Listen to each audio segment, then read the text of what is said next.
대파가 많아서 섞여 버리는 경우가 많나요? 만나 요리가 한 방에 해결해 드리겠습니다. 안녕하세요. 함께해요 만나요리입니다. 오늘은 대파를 1년 동안 장기 보관하여 먹는 꿀팁을 알려드리겠습니다. 끝까지 시청하셔서 꿀팁 받아가세요. 네, 대파를 한 단을 준비를 했는데요. 대파를 깨끗하게 씻어 오도록 하겠습니다. 대파 한 단을 깨끗하게 씻어 왔는데요. 요거를 1년 동안 보관해야 된다 했잖아요. 제가 해보니까 딱 좋더라고요. 이거만큼 좋은 게 없는 것 같아요. 요런 통을 준비를 해주시고요. 가지런히 이렇게 넣어주고요. 너무 간단해요. 이렇게 이제 통에 넣었지요? 이렇게 이제 두고요. 네, 소금을 한 컵의 분량을 넣어주고요. 물을 500ml를 넣어줘요. 이렇게 해서 소금물을 풀어줘요. 네, 이렇게 소금물을 다 풀어줬는데요. 네, 여기다가 소금물을 부어줍니다. 소금물을 이렇게 부어서 그러면 소금물에 이게 이제 잘 절여져요. 그러면 이제 또 한 번 뒤집어 놔야 돼요. 뒤집어서 소금물에 잘 절여질 수 있도록 해주시면 됩니다. 청주가 없으면 소주를 넣으셔도 됩니다. 네, 청주를 반 컵만 넣어주세요.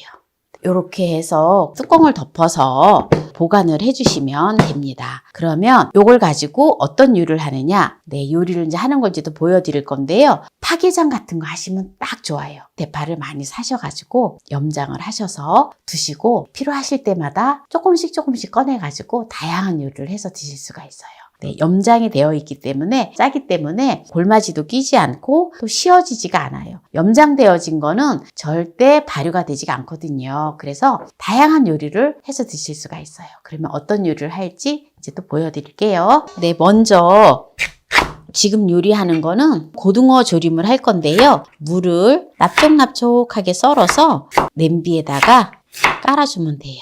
물을 180g을 준비를 했고요. 물을 2컵 반을 넣어주도록 하겠습니다. 500ml를 넣어준 거예요. 여기다가 다시마를 15g을 넣어줍니다. 넣어주고요. 이제 대파를 지금 제가 미리 이렇게 썰어가지고 염장을 해 놓은 거거든요. 네, 이거는 한 일주일 정도 됐어요. 굉장히 짜요.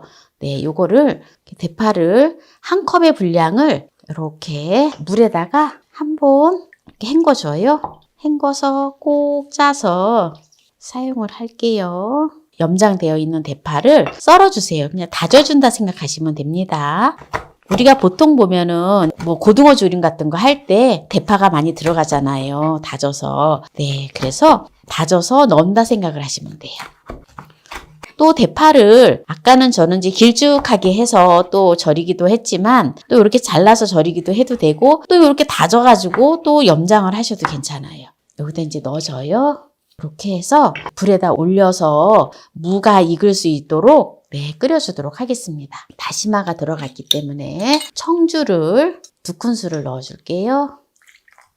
네, 요거를 이제 불을 켜서 무가 익을 수 있도록 물을 익혀주도록 하겠습니다. 네, 이제 고등어 조림을 할 건데요. 양념을 해줘야 되잖아요. 네, 고춧가루를 네, 2큰술을 넣어주겠습니다. 다진 마늘을 1큰술을 넣어줘요. 생강가루를 2분의 1 작은술 넣어줄게요. 양조간장을 1큰술을 넣어줘요. 참기름을 1큰술 넣어줘요. 네, 깨소금을 2큰술을 넣어줘요. 그리고 청주를 2큰술을 넣어줘요. 설탕을 1 작은술만 넣어줍니다. 네, 물을 반 컵만 넣어줄게요. 네, 이렇게 해서 이제 양념장을 이제 해놓았고요. 이제 고등어 조림을 해줄 건데요. 지금 무가 한 어느 정도 익었거든요. 그래서 고등어를 이렇게 반만 잘라주세요. 네, 요게 자반 고등어인데요. 아주 싱싱하고 물이 좋지요. 요거는 제주도에서 바로 배송이 된 자반 고등어예요. 이거는 또 주문할 수 있어요. 어디에서? 만나물에서. 그러면 이제 바로 고등어 조림을 무가 어느 정도 익었기 때문에 이제 바로 해볼게요. 네, 지금 9분 정도 됐는데요. 불을 꺼주고요. 무가 어느 정도 익었어요. 네, 이 상태에서 다시마는 건져주도록 하겠습니다. 그래도 나는 다시마 조림 그냥 그대로 두고 먹을래요 하면 그냥 다시마를 놔둬도 괜찮습니다. 지금 보세요. 네, 지금 무가 어느 정도 익었어요. 이 상태에서 이제 고등어를 여기다가 앉혀주고 고등어 조림을 할 거예요. 양념장을 만들어 놓았잖아요. 네, 양념장을 지금 제가 양조간장을 한 큰술밖에 안 넣었어요. 왜냐하면 대파가 염장이 되어 있기 때문에 간이 쫙 빠지거든요. 그래서 특별하게 간을 안 해고 그냥 해도 되는데 약간 양조간장만 넣었거든요. 네, 이렇게 해서 먹으면 아주 맛있는 고등어 조림이 되어집니다. 어때요? 대파가 아주 유용하게 잘 활용이 되어지지요? 이렇게 해서 뚜껑을 덮고 이제 끓여주면 됩니다. 또 불을 켜줄게요.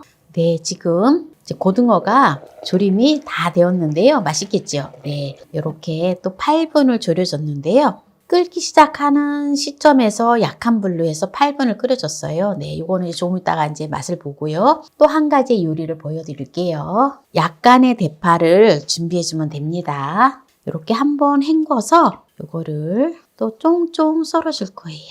이거는 대파를 좀 다져주셔야 돼요.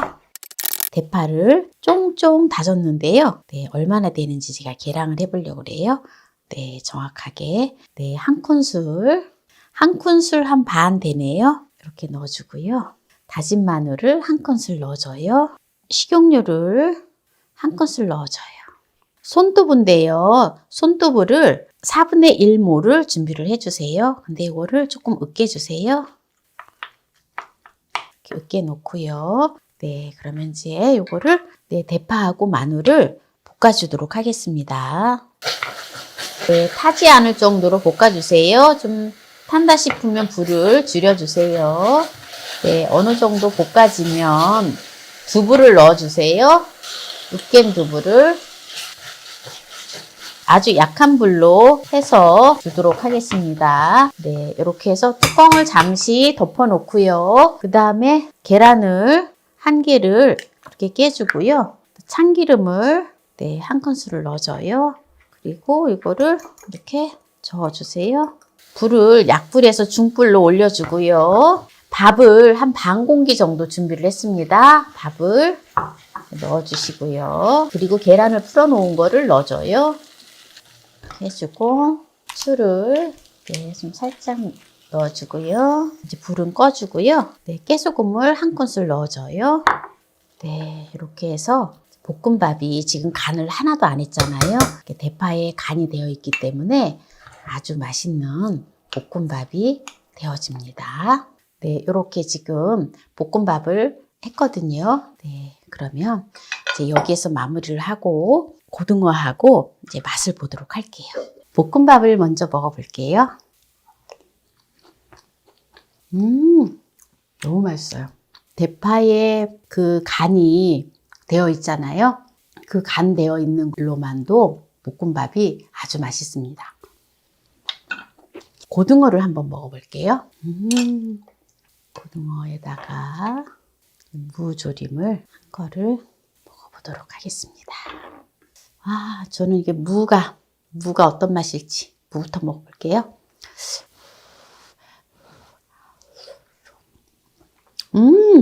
무가 제가 양조간장 딱 한 큰술밖에 안 들어갔잖아요. 대파에서 이게 짠기가 쫙 빠져가지고 그냥 이 무가 간이 딱 맞아요. 딱 맞아. 너무 맛있어. 너무 맛있어. 고등어 한 번 더 먹어볼게요. 고등어도 심심하니 무하고 먹으면 딱이에요. 딱. 대파를 염장을 해놨다가 이렇게 해서 활용을 하면 정말 꿀팁이에요. 고등어가 너무 맛있어서 제가 다 먹었어요. 오늘은 대파를 1년 동안 장기 보관하여 먹는 꿀팁을 알려드렸는데요.